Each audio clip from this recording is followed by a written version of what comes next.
As we've seen in video 1, the main principle to remember is that the load should be considered as an immovable part of the vehicle, and it follows that the design and construction of the vehicle and its bodywork should be suitable for the load that it is going to carry. Transport services need many different kinds of vehicle body structures. These are also called superstructures. An open flat structure has no walls, usually only a headboard. Depending on the manufacturer's specification, the headboard can be used for blocking, and the load securing arrangements that have to be supplemented by other blocking with wooden battens, bars and braces, or with lashings. The box-type superstructure can be loaded from either rear or side doors, or sometimes both. There are restrictions as to the maximum load that the sidewalls must withstand. In the cover stake structure, the walls have a rigid part and a lightly built part. Typically, the lightly built part is made using laths. The walls are designed to withstand specified loads, so it is important to check the rating.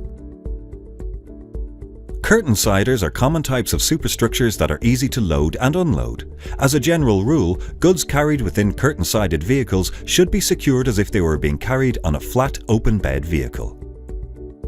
If the loading configuration or its securing would cause concern on an open vehicle, then it should be considered equally unacceptable for a curtain-sided vehicle. Unless they are purposely designed according to standard EN 12642-XL, the curtains of curtain-sided vehicles must be considered as part of any load restraint system. An XL-rated curtain must be used on an XL-rated trailer, otherwise no extra restraint benefit can be provided. When adequately constructed, the structure of the vehicle and components such as headboard, end walls and sidewalls will provide some restraint to movement of the load. The strength of the body structure on a vehicle should be based on standard EN 12642 or equivalent requirements. It should be noted that the laws in different countries might have additional restrictions on how much of the load weight can be blocked by the vehicle body. The load capability should be clearly marked on the vehicle. Before the vehicle is loaded, it should be checked to ensure that its load platform, bodywork and any load securing equipment are in safe and serviceable condition.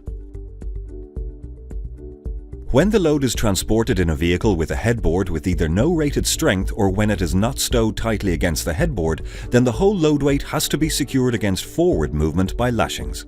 When loads are blocked against the headboard, the strength of the headboard can be used to reduce the number of lashings needed to secure the load.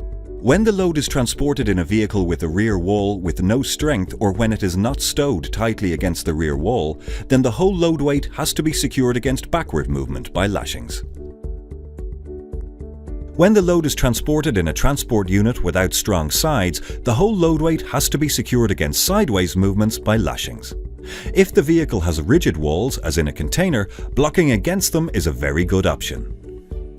When doors are designed to provide a defined blocking resistance, the doors may be considered as a block, provided the load is stowed to avoid impact to the doors and to prevent the load from falling out when the doors are opened.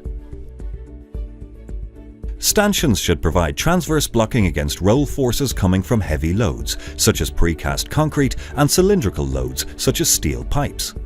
Lashing points should have a design strength and be fitted in accordance with requirements of EN 12640. Lashing point ratings should be stated on the lashing point, trailer structure, or documentation. Continuous lashing anchorage bars are preferable.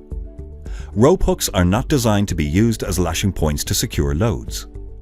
ISO containers have their own ISO-rated tolerance levels for various forces acting on the end walls and side walls.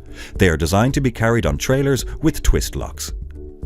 The load securing method in different vehicles depends on the type of load being transported. In the next video, we'll look at various load securing principles. For further information, go to www.loadsafe.ie.